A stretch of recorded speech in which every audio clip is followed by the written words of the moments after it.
greves que nós já temos nas empresas privadas. Mas o funcionalismo público também aproveitou bastante dessa situação. Quais são os direitos dos grevistas, né? Como é que a Justiça do Trabalho tem julgado isso? O que pensa a Justiça do Trabalho?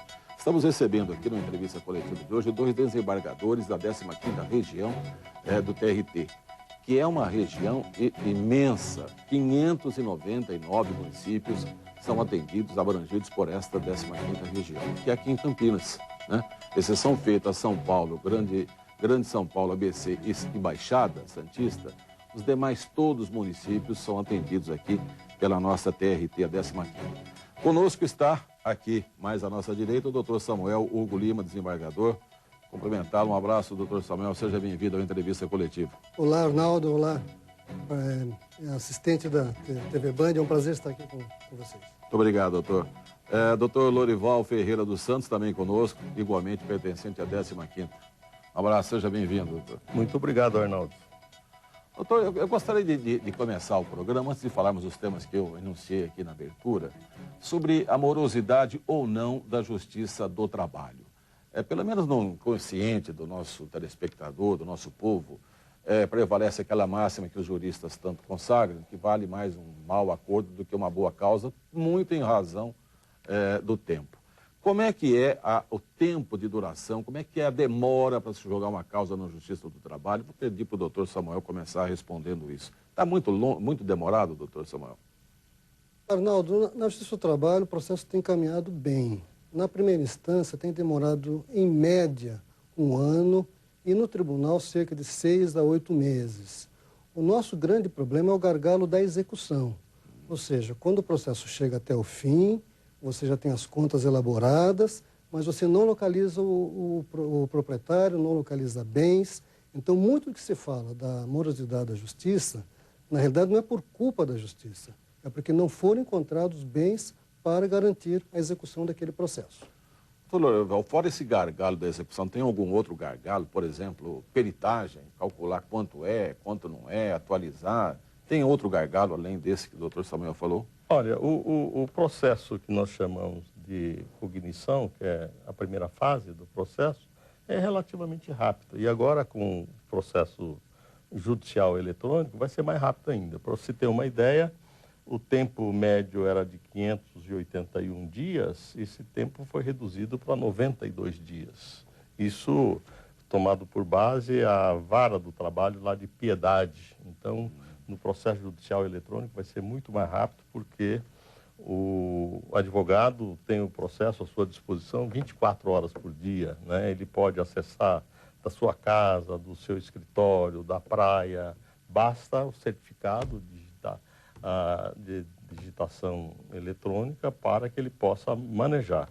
Mas o que o meu colega Samuel coloca é isso mesmo, é fato, porque ainda que o juiz seja rápido para dar a sentença, há depois um recurso ao tribunal. No tribunal, prazo médio gira em torno de 6 meses no máximo, mas na execução é que é realmente o calcanhar de Aquiles, porque muitas vezes você cita, ao contrário do que ocorria antigamente, e a parte vem, garante o juízo, embarga, discute, e nós somos obrigados, estamos adstritos ao processo, ao devido processo legal, ao contraditório, à ampla defesa.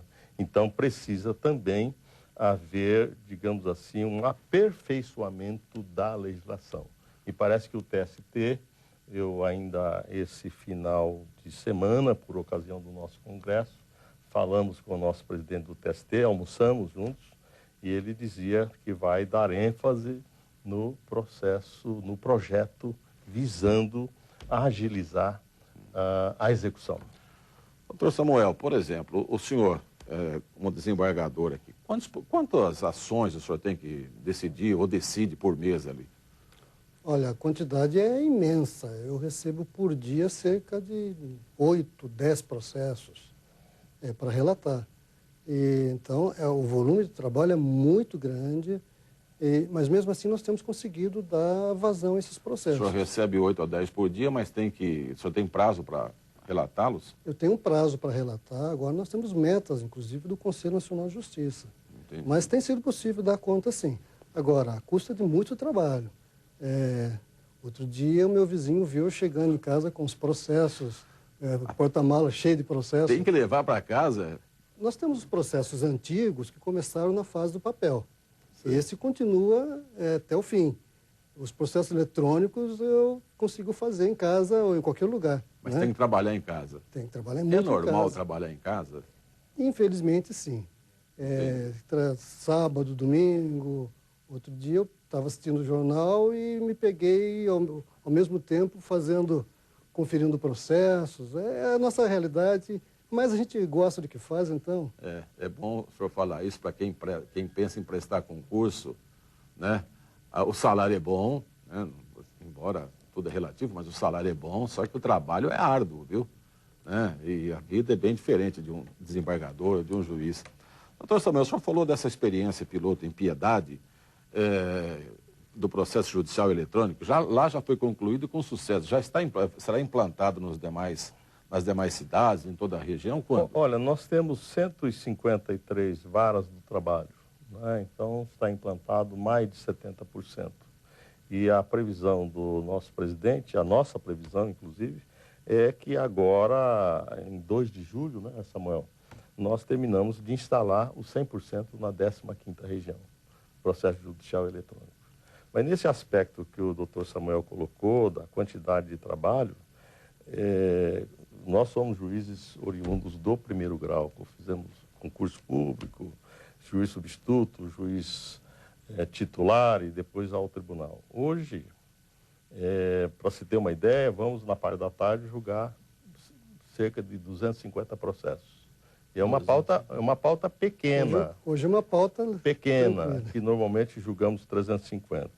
E nós, no Mas final... São parecidas, pelo menos? Ou são assim? Os mais variados. Os mais variados. Mais variados. E nós colocamos no iPad e no final de semana passamos lendo votos. No final de semana inteiro. Às vezes a gente está lá lendo, preciso terminar. Por quê? Eu preciso passar as minhas observações para que os meus colegas possam fazer uma reflexão a respeito daquilo. Então, no 1º grau se trabalha muito, o juiz, né, trabalha sábado, domingo, feriado. Depois de um certo tempo você elimina o domingo ou elimina o feriado, mas normalmente no sábado ainda se trabalha e muito, né?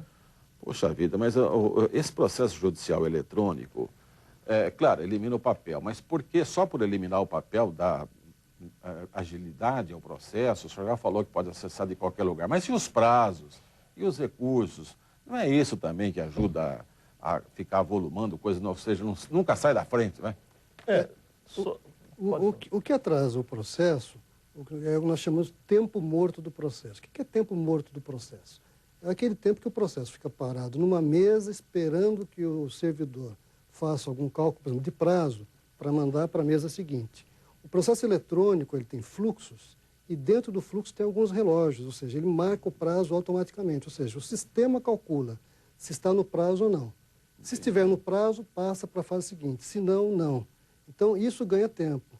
Então, por exemplo, outro exemplo, na audiência, algumas determinações, o juiz já dá a determinação na hora e o processo cumpre. Na fase de execução, às vezes o processo fica esperando alguns fatos.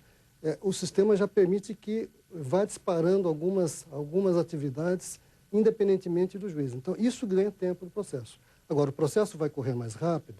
Vai. Mas ele vai correr mais rápido e vai desembocar naquele juiz atarefado. Ou seja, vai diminuir o prazo, sim, mas tem um limite que é a resistência pessoal do juiz. Entendi. O doutor Lorival, as domésticas que ganharam um novo impulso, né, de direitos, etc., e um relacionamento meio difícil de patrão, patroa, empregado, isso já, de alguma maneira, já refletiu, de alguma maneira, positiva, negativa, quantidade ou não, no tribunal ou não? Não, ainda não. Na verdade, houve uma preocupação excessiva logo quando foi aprovada a PEC 72, né? A emenda constitucional número 72. Na verdade, o que ampliou ali foi jornada de 8 horas, que há muitos anos já deveria ter sido aprovada a jornada, o limite legal de 8 horas, né? Então, todo mundo ficou apavorado e tal. Chegou-se à conclusão que não é bem isso, que a situação é normal. Agora, há um dado muito interessante, que é o empregador ter que fazer um controlezinho de jornada, embora não fosse obrigado pela legislação, mas ele fazer um controle, porque normalmente o patrão sai de manhã e fica a empregada sozinha em casa.